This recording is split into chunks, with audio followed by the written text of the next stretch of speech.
नमस्कार दोस्तों, आप सभी का मेरा YouTube चैनल में बहुत बहुत स्वागत है। तो दोस्तों 14 अगस्त को सुबह सुबह एक जेलर साहब एक कैदी के पास जाते हैं और उससे कहते हैं कि आज तुमको फांसी देनी है, फांसी की फंदे पे चढ़ाया जाएगा।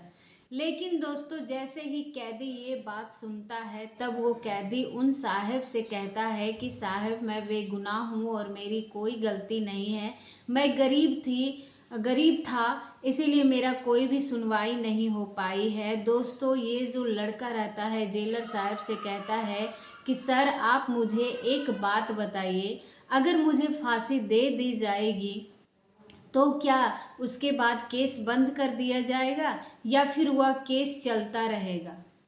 और क्या मेरे मरने के बाद असली गुनहगार को सजा दी जाएगी या फिर असली कातिल को सजा दी जाएगी या फिर मेरे मरने के बाद इस केस को ख़त्म कर दिया जाएगा, उसको छोड़ दिया जाएगा या फिर उसको कड़ी से कड़ी सजा दी जाएगी।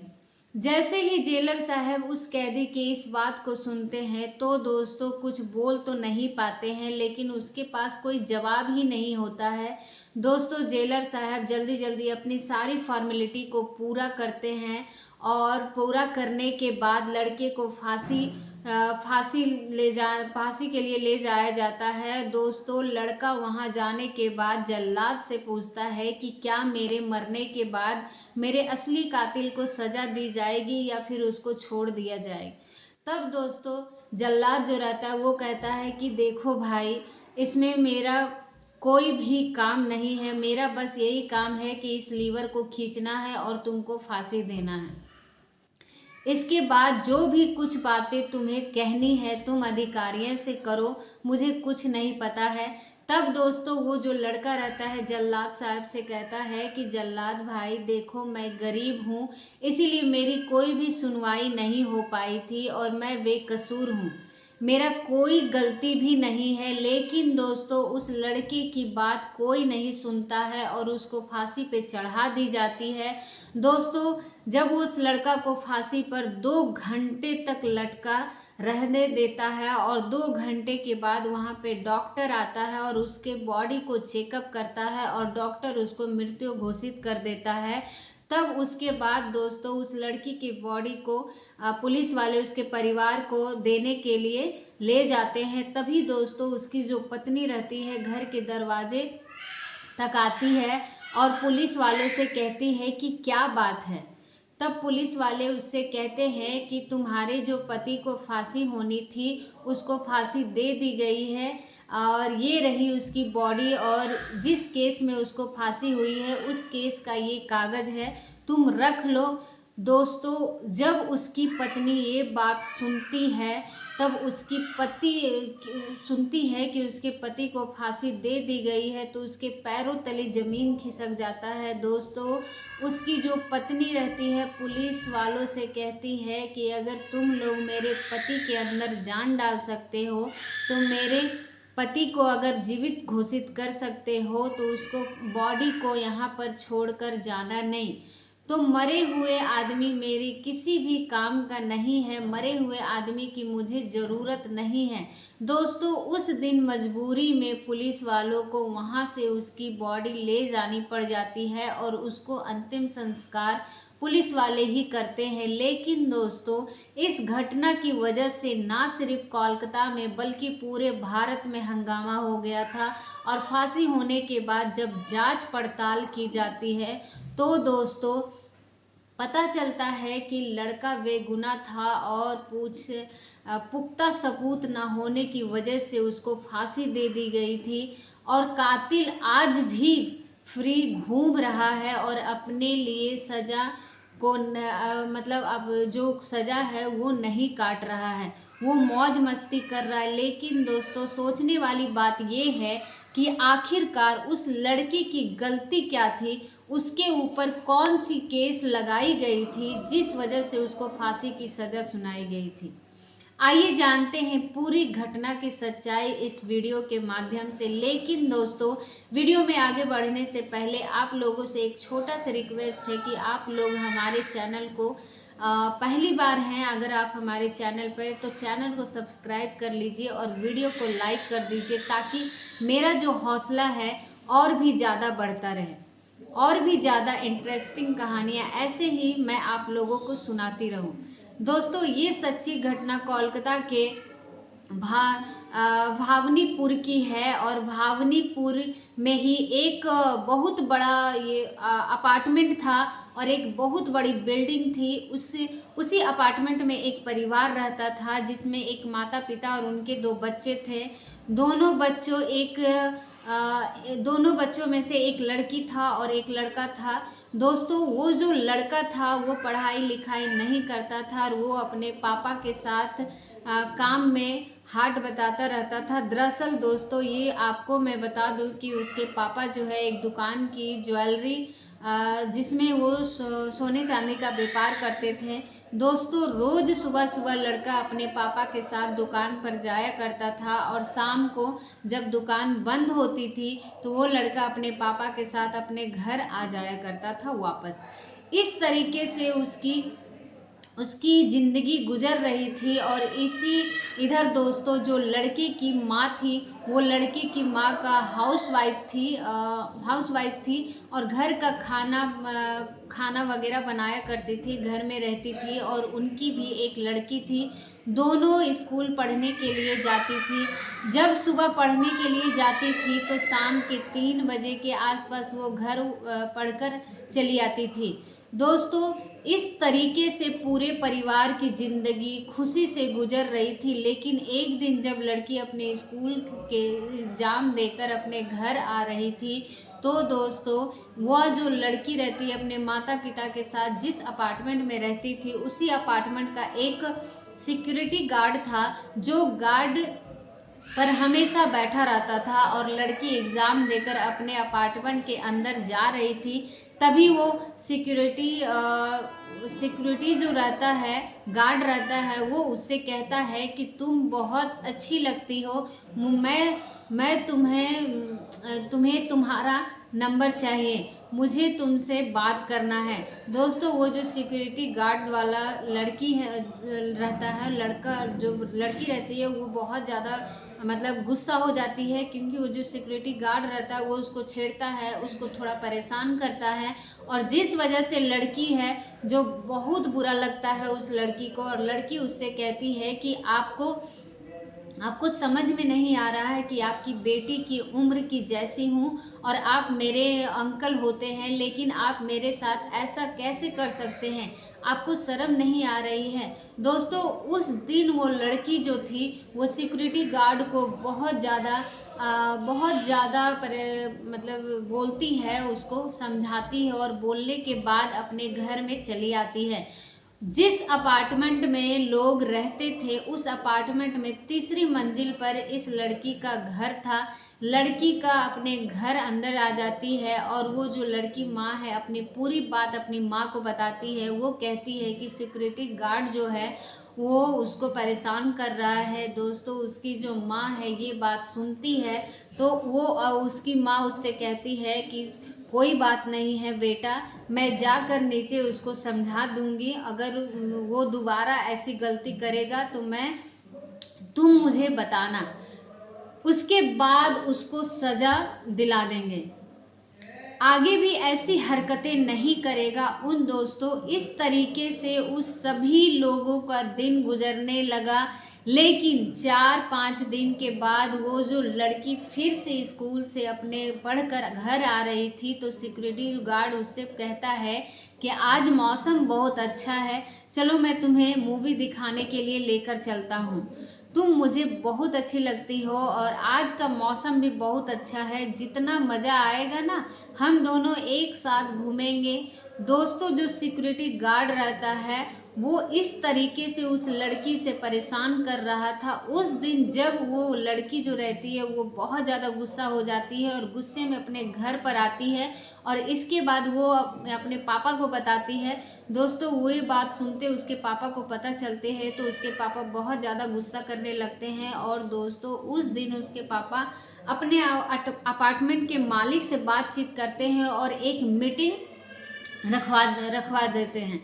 दोस्तों उस मीटिंग में सभी लोग बैठते हैं, अपार्टमेंट का मालिक बैठता है, उसी मीटिंग में बातचीत होती है। सिक्योरिटी गार्ड जो लड़का रहता है वो लड़की को परेशान कर रहा था, जिस वजह से अपार्टमेंट का मालिक है उसे सिक्योरिटी गार्ड को बदलने के लिए कह देता है और लड़की के पापा से कहता है कि आपको परेशान होने की ज़रूरत नहीं है, 2-4 दिन बाद मैं सिक्योरिटी गार्ड को बदल दूंगा। इतना कहने के बाद दोस्तों वो मीटिंग यहीं पर ख़त्म हो जाती है। उसके बाद उसके जो पापा हैं वो फिर से अपने घर चले जाते हैं। दोस्तों अगले दिन वो सिक्योरिटी गार्ड है उसको उस अपार्टमेंट उस मालिक से कहता है कि उसने अपने पास बुलाता है और बुलाकर उसको बहुत ज़्यादा समझाता है, उसको बताता है कि 5 तारीख को तुम्हारा ट्रांसफ़र दूसरे अपार्टमेंट में हो गया है, उस दिन तुमको यहाँ पर जाके ज्वाइनिंग करना है। तब दोस्तों सिक्योरिटी गार्ड वो उससे कहता है अपार्टमेंट के मालिक से, ठीक है मुझे कोई एतराज़ नहीं है। दोस्तों उस दिन के बाद दिन गुजरने लगता है और 5 तारीख भी नज़दीक आ जाती है और 5 तारीख को वो सिक्योरिटी गार्ड सुबह के 7 बजे अपनी ड्यूटी स्टार्ट करता है और शाम के 3 बजे तक वो ड्यूटी करता है। लेकिन 3 बजे के बाद उसकी ड्यूटी ख़त्म हो जाती है और वो अगले दिन दूसरे अपार्टमेंट में नौकरी करने के लिए जाना था। लेकिन दोस्तों ड्यूटी करने के बाद वो सिक्योरिटी गार्ड जो है वहाँ बैठा रहता है और दोस्तों मैं आपको बता देता हूँ कि 3 बजे जब उसका ड्यूटी ख़त्म हुआ था, 3 बजे के बाद यहाँ पर दूसरा सिक्योरिटी गार्ड आ जाता है और वो अपनी ड्यूटी करने लगता है। ये जो सिक्योरिटी गार्ड वाला था वहीं पर बैठा रहता है, पता नहीं क्यों बैठा हुआ था। तभी दोस्तों शाम के 5 बज जाते हैं और धनंजय देखता है कि जो लड़की है उसकी माँ है वो पूजा करने के लिए घर से बाहर की तरफ मंदिर की तरफ जा रही थी। और दोस्तों मैं आपको बता देती हूँ कि जो सिक्योरिटी गार्ड है उस लड़की को छेड़ता है, उसको परेशान करता है। उसका नाम दोस्तों धनंजय था। 5 बज जाते हैं, धनंजय की ड्यूटी तो ख़त्म हो चुकी थी लेकिन धनंजय अभी भी वहीं पर बैठा हुआ था और धनंजय पूरे सिक्योरिटी गार्ड से कहता है कि मैं अपार्टमेंट के अंदर जा रहा हूँ, मुझे कुछ काम है। तब दोस्तों दूसरा जो सिक्योरिटी गार्ड है वो उससे पूछता है कि किससे काम है। तब धनंजय कहता है कि मुझे मैनेजर से बातचीत करना है और कल मुझे दूसरे अपार्टमेंट में जाना है। तब दोस्तों सिक्योरिटी गार्ड उसको कुछ बोलता नहीं है और उसको जाने देता है। दोस्तों जो सिक्योरिटी गार्ड रहता है वो धनंजय को अपने अपार्टमेंट के अंदर चला जाता है और सीढ़ियों से चढ़ते हुए वो बिल्डिंग की तरफ आगे की तरफ बढ़ रहा था और तीसरा मंजिल पर पहुंच जाता है जिस फ्लोर पे उस लड़की का घर था। दोस्तों धनंजय जैसे ही उस लड़की की बिल्डिंग के पास पहुंचता है तभी नीचे गेट के पास एक आदमी आता है और जो आदमी नीचे सिक्योरिटी गार्ड वाला अपनी नौकरी करता है वो अपनी ड्यूटी कर रहा था। उस सिक्योरिटी गार्ड वाला पूछता है कि धनंजय कहाँ है, तो वो जो कल दूसरे अपार्टमेंट में जाना है। तब दोस्तों वो सिक्योरिटी गार्ड उस आदमी से कहता है कि साहब धनंजय अभी अपार्टमेंट के अंदर गया है, उसको कुछ काम है, वो तुरंत ही अभी आ जाएगा। तब दोस्तों वो जो आदमी रहता है कहता है कि नहीं, उसको तुरंत अभी मेरे पास बुलाओ, अभी मुझे उससे बात करनी है। तब सिक्योरिटी गार्ड जो रहता है वो नीचे ड्यूटी कर रहा था, वो ही खड़ा होकर आवाज़ लगाता है और धनंजय ऊपर से खड़ा होकर उसको खिड़की तरफ से आवाज़ देता है और बोलता है। धनंजय कहता है कि ठीक है थोड़ा सा इंतज़ार करो, मैं जल्द ही अभी आ रहा हूँ। दोस्तों धनंजय अभी अपार्टमेंट से ऊपर पहुँचा ही था तभी उसको नीचे बुला लिया। धनंजय अपार्टमेंट के नीचे चला आता है और उस आदमी से मिलता है तो उस आदमी के बीच में धनंजय के बीच में बहुत सारी बातें होती है। दोस्तों वो जो आदमी था धनंजय से पूछता है कल तुम्हारी ज्वाइनिंग है और तुम्हें दूसरे अपार्टमेंट तुमको कहाँ जाना है, वहाँ तुमको पर क्यों नहीं चले गए। तब धनंजय उससे कहता है कि साहब मेरी कुछ पर्सनल प्रॉब्लम थी, कल मैं वहाँ पर जाकर ज्वाइनिंग कर लूँगा, इतना कहने के बाद दोस्तों वो जो आदमी है वहाँ से चला जाता है। तब धनंजय वहाँ से अपने घर चला जाता है। लेकिन दोस्तों जब लड़की की माँ पूजा करके 5:40 पर अपने अपार्टमेंट के घर आती है तो घर का दरवाज़ा खटखटाने लगती है, लेकिन अंदर से उसकी लड़की दरवाज़ा लॉक की थी और ये दरवाज़ा खोल नहीं रही थी। उसकी माँ बहुत कोशिश करती है दरवाज़ा खुलवाने की और बहुत ज़्यादा चीखती है, चिल्लाती है, लेकिन फिर भी अंदर से कोई दरवाज़ा नहीं खोलता है। दोस्तों चीखने और चिल्लाने की आवाज़ सुनकर उस अपार्टमेंट के जितने भी लोग थे सभी लोग वहां पर इकट्ठा हो जाते हैं और सभी लोग दरवाजे को खोलते हैं, लेकिन नहीं खुलता है और दरवाजे को तोड़ देते हैं। दरवाज़ा तोड़ने के बाद जब सभी लोग घर के अंदर जाते हैं तो अंदर का नज़ारा देखकर सबकी आंखें फटी सी फटी रह जाती है। दोस्तों अंदर का सारा सामान बिखरा पड़ा था। लड़की बिना कपड़ों की ज़मीन पर पड़ी थी और उसकी हालत बहुत ज़्यादा ख़राब थी। उसके शरीर पे बहुत सारे चोट के निशान पहुंचाए गए थे। दोस्तों चारों तरफ कपड़े बिखरे हुए थे। एक और उस लड़की की छाती की हड्डियां, रीढ़ की हड्डियां उससे वो उठती अस्पताल में एडमिट करवाती है, लेकिन दोस्तों उस लड़की को बचाया नहीं जा सकता था। उस लड़की की मौत हो चुकी थी।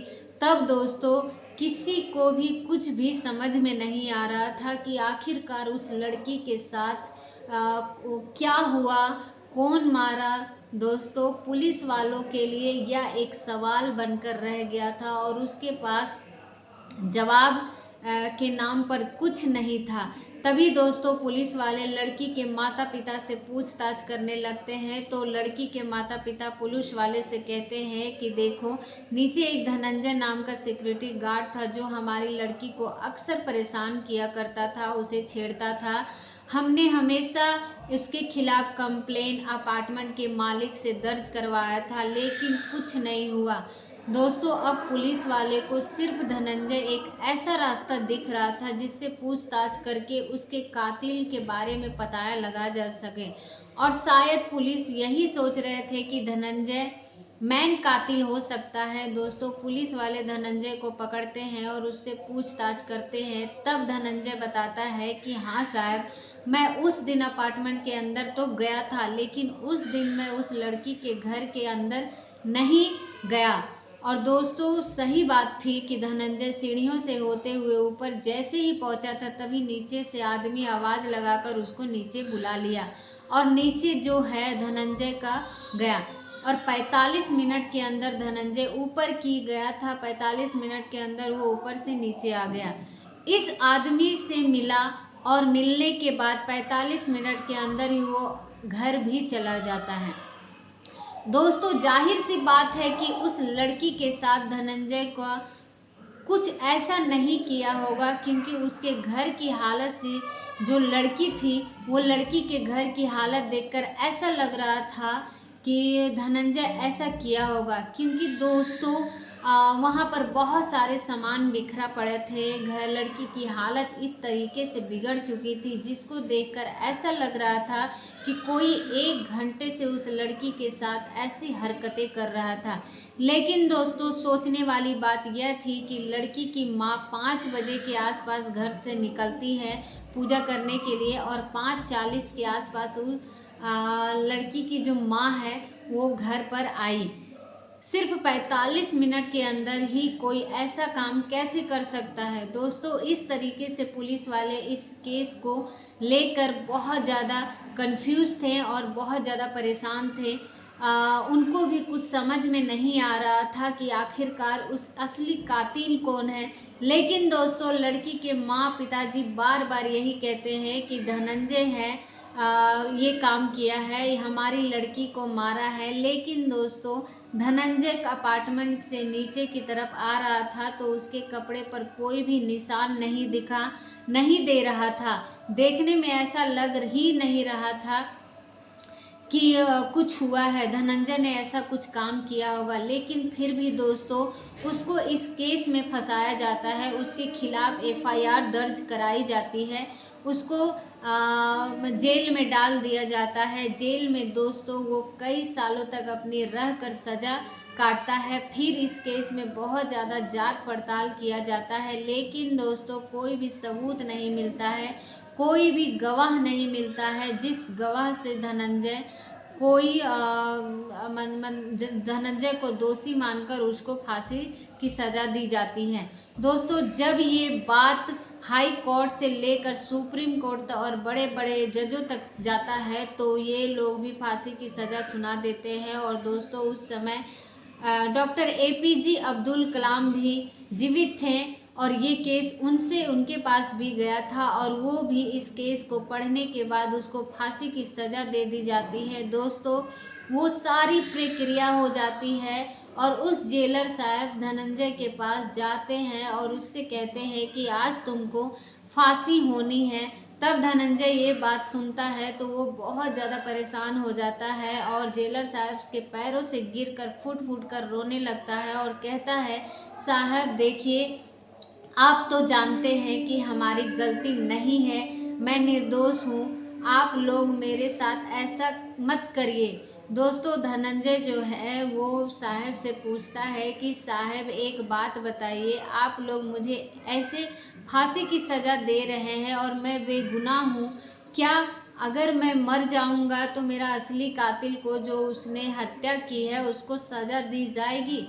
मेरे मरने के बाद इस केस को बंद कर दिया जाएगा, उसको छोड़ दिया जाएगा। और दोस्तों जेलर साहब से उसकी बातों को कोई जवाब नहीं देता। धनंजय एक बार फिर से जेलर साहब से पूछता है कि मेरे मरने के बाद असली कातिल को सज़ा दी जाएगी, क्या उसको छोड़ दिया जाएगा? दोस्तों जेलर साहब इस बार भी इसकी बातों का कोई जवाब नहीं देते हैं। जल्दी जल्दी कागजी कार्रवाई करने के बाद दोस्तों उस लड़के को, उस धनंजय जो है वो फांसी के फंदे पर लेकर जाता है। तभी धनंजय यहाँ पर जो खड़ा था, जल्लाद था, वो जल्लाद होते हैं, फांसी देते हैं खींचकर। उससे कहता है कि दोस्तों जल्लाद कहता है कि देखो मेरा काम है वहाँ पर तुमको फांसी देना और उसके लीवर को खींचना, इसके बारे में तुमको जो भी बातचीत करना है उसके तुम अधिकारियों से करें। धनंजय को ऐसे काले रंग की पट्टी पहनाई जाती है और 2 घंटे तक उसको फांसी पर लटका दिए जाते हैं। 2 घंटे के बाद उसकी मृत्यु हो जाती है। डॉक्टर साहब वहाँ पे पहुँचते हैं और नब्ज को चेक करते हैं, कागजी कार्रवाई करते हैं, लिखा पढ़ी करते हैं, उसके बाद मृत्यु हो जाती है। दोस्तों उसकी मृत्यु घोषित हो जाती है। तब धनंजय की बॉडी को लेकर पुलिस वाले उसके घर जाते हैं और उसकी पत्नी से कहते हैं कि तुम्हारे पति को सज़ा हो गई, उसको फांसी हो गई, उसकी बॉडी हम तुम लोगों के लिए देने के लिए आए हैं। तब उसकी पत्नी है ये बात सुनती है। दोस्तों वो जो थी एकदम से परेशान हो जाती है, जानती है उसके पैरों तले ज़मीन खिसक जाता है और उसकी पत्नी उस दिन बॉडी लेने से इनकार कर देती है और मजबूरी में पुलिस वाले को धनंजय की बॉडी वापस अपने साथ लेकर जानी पड़ती है और पुलिस वाले उसका अंतिम संस्कार करते हैं। दोस्तों इस तरीके से ये पूरी घटना का अंत हो जाता है। दोस्तों मैं आपको बता देती हूँ कि ये घटना आज से 70-80 साल पुराना है, लेकिन अभी तक इस केस पर कोई भी एक्शन नहीं लिया गया। हालांकि दोस्तों अभी भी सभी लोग ये बात पता है कि धनंजय की कोई गलती नहीं है और वो बेगुनाह था, लेकिन दोस्तों पुख्ता सबूत न होने के कारण, लोगों को ज़्यादा दबाव बनने के कारण धनंजय को फांसी पर चढ़ा दिया गया। और क्योंकि दोस्तों प्रशासन को यही लग रहा था कि अगर धनंजय को फांसी दे दी जाएगी तो ये केस बंद हो जाएगा और उन लोगों के ऊपर कोई कार्रवाई नहीं होगा, वो लोग बच जाएंगे, उनकी नौकरी भी बच जाएगी। दोस्तों ये पहली बार ऐसा मामला था जिसको फांसी होनी थी और वो पहली बारी एक निर्दोष व्यक्ति को दे दिया जाता है। इस बारे में आप लोग क्या कहना चाहेंगे? आप हमारे कमेंट बॉक्स में ज़रूर बताइए। दोस्तों एक ही बात मैं आपको बता देती हूँ कि अगर पुलिस वालों के अकॉर्डिंग से धनंजय जो था वही उसका आरोपी था, और उसकी माँ जो है वो लड़की थी, वो जब पूजा करके अपनी कमरे में पहुंचती है तो बाहर से दरवाज़ा लॉक रहता है, नहीं तो दरवाज़ा अंदर से लॉक कर था। अगर धनंजय उस लड़की के साथ गंदा काम करता तो उसको मारता, तो तब वो दरवाजे की बाहर निकलता तो दरवाज़ा अंदर से लॉक कैसे रहता। अगर लड़की के अंदर से दरवाज़ा लॉक रहता तो अंदर से दरवाज़ा खोल कर भी वो बाहर चीखने चिल्लाने के लोगों से शोर मचाकर बचा सकती थी। लेकिन दोस्तों धनंजय की इसमें कोई गलती नहीं थी। धनंजय ना सिर्फ सीढ़ियों पर गया था और वो सीढ़ियों से वापस चला आता है, और इसी सबूत के आधार पर उसको जेल की सज़ा हुई थी, उसको फांसी की सज़ा हो गई। फिलहाल दोस्तों अपनी राय हमें कमेंट बॉक्स में ज़रूर बताइएगा। आज की इस वीडियो में इतना ही। वीडियो अगर पसंद आया होगा तो वीडियो को लाइक, चैनल को सब्सक्राइब ज़रूर करिएगा। आप सभी लोगों का बहुत बहुत धन्यवाद।